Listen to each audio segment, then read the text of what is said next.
Budaya memberikan uang atau bingkisan oleh masyarakat kepada petugas KUA masih sering ditemui di masyarakat.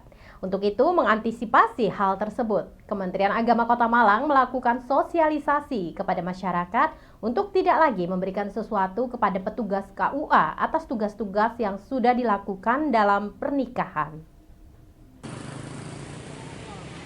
Sosialisasi kepada masyarakat ini dilakukan di lampu merah Jalan Basuki Rahmat dan alun-alun Kota Malang. Dengan membawa poster, petugas dari kementerian membagikan brosur, kipas hingga gantungan kunci kepada pengguna jalan yang melintas, yang isinya mengajak masyarakat untuk tidak memberikan imbalan kepada petugas KUA. Selain membagikan brosur, petugas juga memberikan pemahaman singkat tentang larangan memberikan imbalan kepada petugas KUA yang telah melakukan tugasnya dalam urusan pernikahan. Kepala Seksi Bina Masyarakat Kementerian Agama Kota Malang yang mengurusi bidang pernikahan mengatakan bahwa sosialisasi ini dimaksudkan agar masyarakat tidak lagi memberikan imbalan dalam bentuk apapun kepada petugas KUA. Memberikan imbalan kepada petugas sebagai ucapan terima kasih seolah menjadi budaya di tengah masyarakat.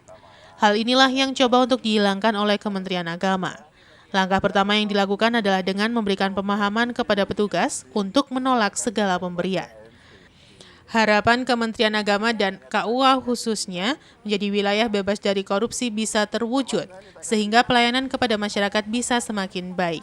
Pagar nikah itu adalah pencegahan gratifikasi pernikahan. Lah, dasar pemikirannya apa?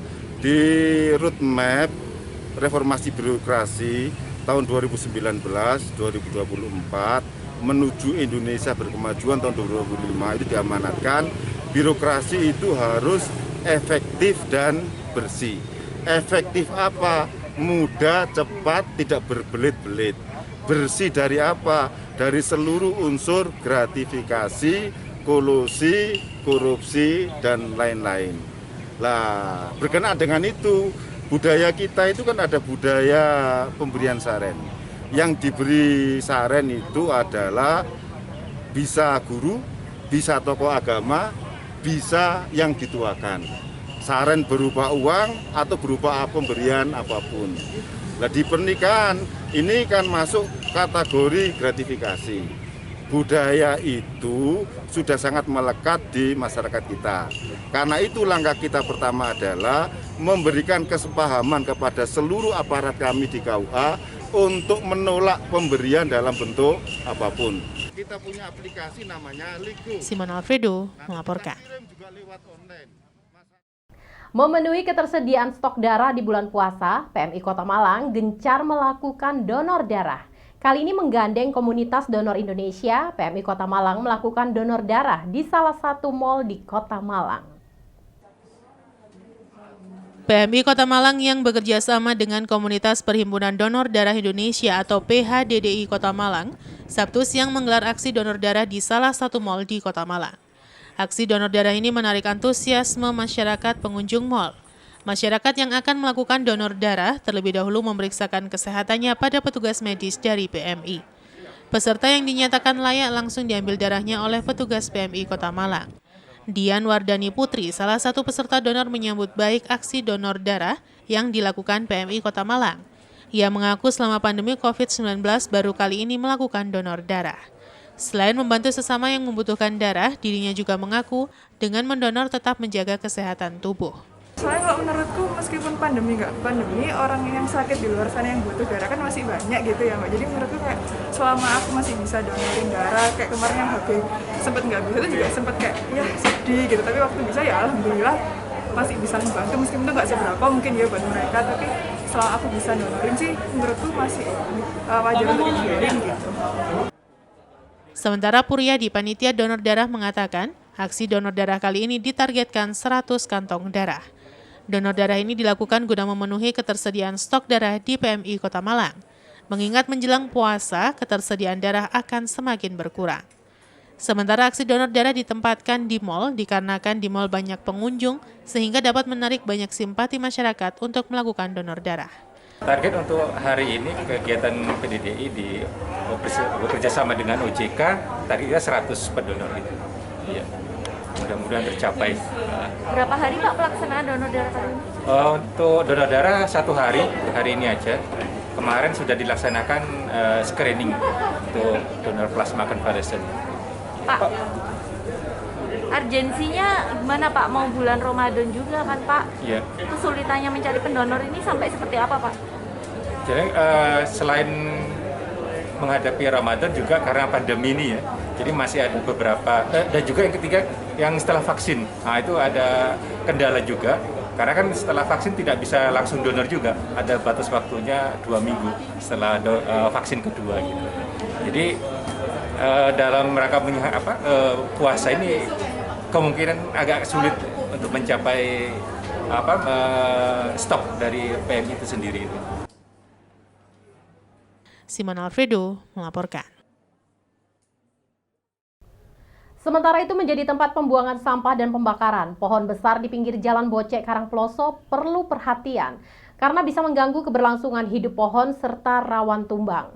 Banyak pihak berharap pengawasan pohon pinggir jalan terus dilakukan untuk meminimalisir bahaya pohon tumbang. Beginilah pemandangan yang terlihat di pinggir Jalan Raya Bocek Karangploso. Keberadaan pohon besar di pinggir jalan harus diwaspadai bersama agar kelangsungan hidup pohon tetap terjaga, sekaligus meminimalisir bahaya pohon tumbang atau patah dahan besar. Akibat menjadi tempat pembuangan dan pembakaran sampah, berdampak pada terganggunya kelangsungan hidup pohon apabila terus-menerus terjadi pembakaran dan pohon akan mati serta rawan tumbang. Pohon besar yang berada di jalan ramai aktivitas harus menjadi kewaspadaan pengguna jalan, terlebih pada musim penghujan dan angin kencang karena tidak mustahil pohon bisa roboh menimpa pengguna jalan. Menurut salah seorang warga menyayangkan kondisi pohon yang terbakar, terutama pohon yang berukuran besar, karena membutuhkan waktu lama untuk bisa tumbuh besar dan pohon yang rawan tumbang harus segera ada pengamanan, bisa pemotongan pohon ataupun pengurangan dahan. Di lokasi lainnya juga terlihat pohon yang sudah berlubang dan keropos pada bagian tengah, sehingga perlu pengamanan agar pohon tidak membahayakan dan mengganggu kelancaran aktivitas apabila tumbang. Banyak yang tumbang, Pak? Pernah tumbang? Ya pernah, tapi ya kalau ada itu angin-angin yang lebat, Angin hujan? ya hujan-hujan yang lebat gitu. Pohon apa aja Pak yang di sini sepengetahuan Bapak ini? Oh, pohon apa ya? Randu, Ya. sama meh, pohon meh namanya. Pak, itu banyak juga yang sudah bolong, sudah lapuk, kelihatan pohon Iya. Pak. Nggak khawatir Pak? Ya khawatir ya, bagaimana ya? Sebelah sana juga ada pohon besar tapi bekas dibakar gitu loh Pak. Iya, ada. Ada Pak? Ada. Sengaja Pak? Gimana Pak? Oh. Ini mestinya ya kita mulai dipotongi. Iwan Hikmawan melaporkan. Terima kasih Anda masih setia bersama kami dalam Info 7 Malang Raya. Menjelang libur akhir pekan terakhir sebelum bulan Ramadan, volume kendaraan yang masuk ke wilayah Kota Malang mengalami peningkatan. Kondisi ini mengakibatkan antrian panjang terjadi di beberapa titik jalan di Kota Malang. Beginilah yang terlihat di Jalan Raya Panji Suroso, Kota Malang. Menjelang libur akhir pekan sebelum puasa, rupanya dimanfaatkan oleh warga luar kota untuk datang berlibur maupun pulang ke Kota Malang. Akibatnya di sejumlah titik jalan masuk ke Kota Malang mengalami kepadatan kendaraan. Meningkatnya volume kendaraan yang melintas diduga karena banyak warga yang pulang ke Kota Malang menjelang datangnya puasa Ramadan atau sekedar berlibur ke wilayah Malang Raya. Kepadatan juga terlihat di pintu masuk Kota Malang Jalan Ahmad Yani dan Jalan Bale Arjosari. Kendaraan yang masuk dan keluar wilayah sama ramainya sehingga tidak jarang penumpukan kendaraan terjadi. Menurut salah seorang warga menjelaskan setiap jelang akhir pekan dalam beberapa minggu terakhir, sering terjadi kepadatan kendaraan sejak pukul 9 pagi sampai menjelang siang, dan pada hari Minggu sore dari arah Kota Malang menuju Surabaya. Di lokasi lainnya di Jalan Laksda di Sucipto dari arah Pakis juga terlihat antrian panjang kendaraan yang akan menuju ke arah Blimbing. Hal yang sama juga terlihat di pintu keluar tol Karanglo dan juga dari arah Singosari terjadi kepadatan dan antrian panjang kendaraan. Padahal kondisi jalan normal tidak ada gangguan pada fungsi jalan seperti truk mogok atau lainnya. Jam berapa mulai ramai lagi? Kalau pagi ya jam kerja itu. Ya. Jam kerja, kalau sore ya mulai jam Sampai siang udah 10. Tapi ini kan sebentar lagi kan? Iya. Sehari pula. Full. Rame. Rame. Nah. Kelihatannya seimbang ya dari arah Iya, seimbang utara sama selatan seimbang. yang mau masuk Kota Malang sama yang keluar, Pak. Ini rame. Nah, apa ini pengaruhnya karena mungkin terakhir akhir pekan sebelum Lebaran, sebelum puasa? Saya kira enggak juga sih. Enggak juga. Nah, kan wilayah kota jadi wilayah bisa daerah wisata, Ya. otomatis setiap hari macet ini. Padat, Pak ya. Tapi kendaraan pribadi semua, Pak ya? Iya, pribadi banyak. Pribadi, Pak ya. Sekarang lu arah Batu udah macet sekali. Iya. Iwan Hikmawan melaporkan. Lulus wisuda tahun ini terbilang berat karena kondisi pandemi memaksa sistem kehidupan masyarakat berubah baik di bidang kesehatan, ekonomi maupun pendidikan. Meskipun begitu, Universitas Gadjah Yana Malang tak pernah berhenti menumbuhkan rasa dan sikap optimis pada mahasiswa, khususnya bagi 497 mahasiswa yang diwisuda secara tatap muka dengan tetap menerapkan protokol kesehatan COVID-19. Universitas Gadjah Yana Malang Sabtu siang menggelar wisuda secara tatap muka pertama kali sejak pandemi COVID-19 melanda sejumlah daerah di Indonesia. Kegiatan wisuda kali ini diikuti 497 wisudawan dari program sarjana atau S1 sebanyak 344 dan program pasca sarjana atau S2 sebanyak 153 wisudawan. Acara digelar di Aula Kampus Uniga dengan menerapkan protokol kesehatan dan juga ditayangkan secara live streaming untuk diikuti secara daring oleh keluarga wisudawan. Melalui kegiatan wisuda yang bertema motivasi sukses, Rektor Uniga dalam sambutannya menyampaikan bahwa tidak ada alasan bagi seseorang untuk maju. Justru dalam situasi dan kondisi new normal seperti saat ini harus produktif, karena banyak yang bisa dilakukan untuk berkembang. Selain itu, perkembangan ilmu dan teknologi telah menggiring manusia untuk bergerak lebih cepat. Penguasaan keterampilan digital sudah menjadi keharusan, tujuannya agar mampu bersaing di tengah tantangan global. Selama kuliah, mahasiswa Uniga sudah banyak belajar tentang digital marketing. Menurutnya itu menjadi modal penting untuk bisa produktif di era Society 5.0. Ada banyak peluang bisa diciptakan sebab dunia internet digital menyediakan banyak referensi dan jaringan untuk bisnis. Tidak hanya itu, lulusan Uniga harus mampu menghadapi semua tantangan di masa depan. Bahkan dalam kondisi sulit sekalipun, tidak lepas dari kompetensi, keterampilan, hard skill maupun soft skill yang dikembangkan selama di kampus. Meskipun motivasi sukses timbul dari dalam diri mereka sendiri secara intrinsik, kondisi pandemi bukan menjadi alasan, dan kekuatan sebenarnya ada pada diri sendiri. Dan sebagai seorang sarjana, para lulusan tentu telah memiliki karakter yang kuat, ditunjang dengan wawasan dan pemikiran yang lebih luas, serta diperkuat dengan skill dan keterampilan yang memang sudah ada. Diharapkan dengan pengetahuan dan keterampilan yang didapat selama kuliah di Uniga, para lulusan mampu mengimplementasikannya dalam dunia nyata. Untuk proses wisuda secara luring Universitas Gadjah Yana Malang, yang pertama kita mengajukan surat izin dari pemerintah Kota Malang untuk mengadakan wisuda luring.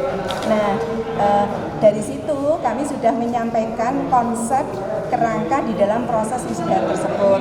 Jadi kalau yang utama adalah kita melakukan protokol kesehatan dengan tertib, ya.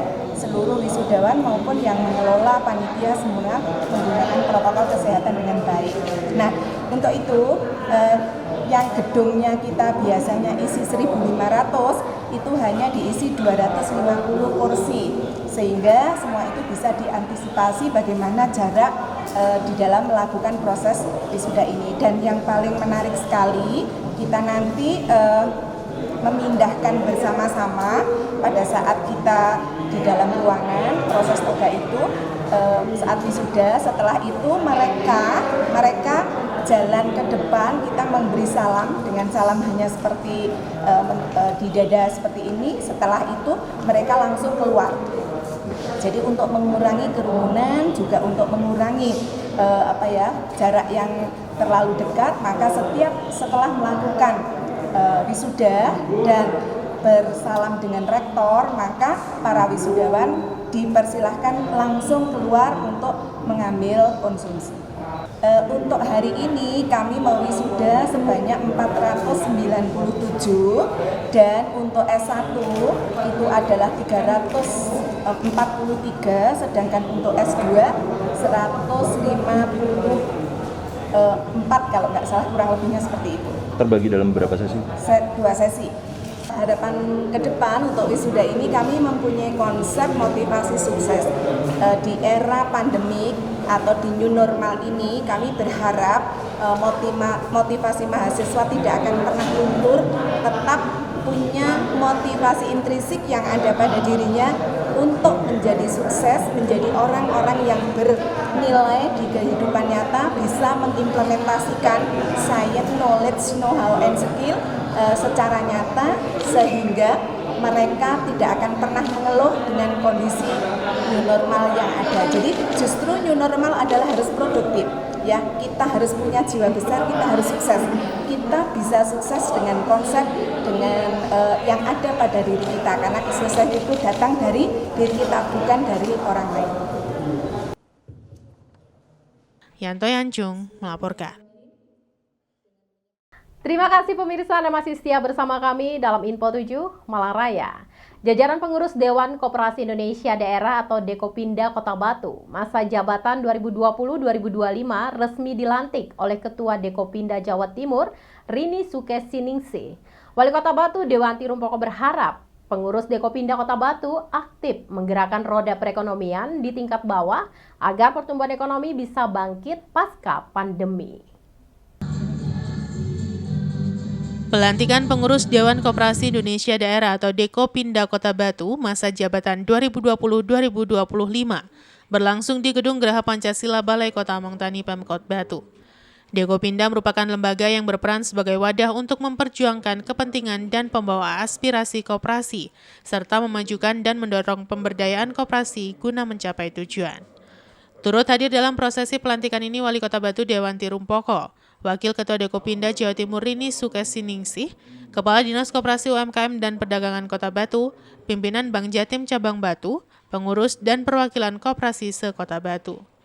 Prosesi pelantikan berlangsung hikmat dan lancar dengan dipimpin oleh Wakil Ketua Dekopinda Jawa Timur Rini Sukesiningsih. Eko Suhartono, Kepala Dinas Koperasi UMKM dan Perdagangan Kota Batu, mengatakan meski menurut data ada lebih dari 200 koperasi di Kota Batu, namun lebih dari separuhnya sudah tidak aktif, bahkan ada yang fiktif. Untuk itu dengan dilantiknya pengurus Dekopinda Eko Suhartono berharap agar koperasi Kota Batu lebih terorganisir dan berjalan sesuai fungsinya. Sementara itu Wali Kota Batu Dewanti Rumpoko berharap kepengurusan Dekopinda yang baru dapat meningkatkan semangat untuk melaksanakan peran koperasi. Dengan semangat pengurus baru bisa membangun koperasi lebih baik dan diharapkan ke depan semakin banyak masyarakat yang sadar pergerakan ekonomi yang bisa mensejahterakan masyarakat itu adalah koperasi. Dewanti yakin jika koperasi sehat dan kuat akan mampu mendorong pertumbuhan ekonomi pasca pandemi ini. Bismillah, mudah-mudahan dengan kepengurusan baru, koperasi di Kota Batu semakin banyak dan semakin maju. Yang jelas ketika koperasi itu dijalankan dengan baik, dengan benar, insya Allah itu akan punya manfaat yang besar bagi masyarakat. Karena memang manajemennya, orang-orang yang menjalankan itu harus orang-orang yang bukan hanya punya semangat, tapi punya hati untuk bisa mengabdi. Itu yang penting. Kalau koperasi maju, masalah-masalah yang ada sekarang ini, termasuk pandemi ini, pasti akan bisa diatasi. Karena namanya koperasi itu selalu bergandengan tangan untuk bisa saling mendukung. Itu yang penting. Yanto Yanjung melaporkan.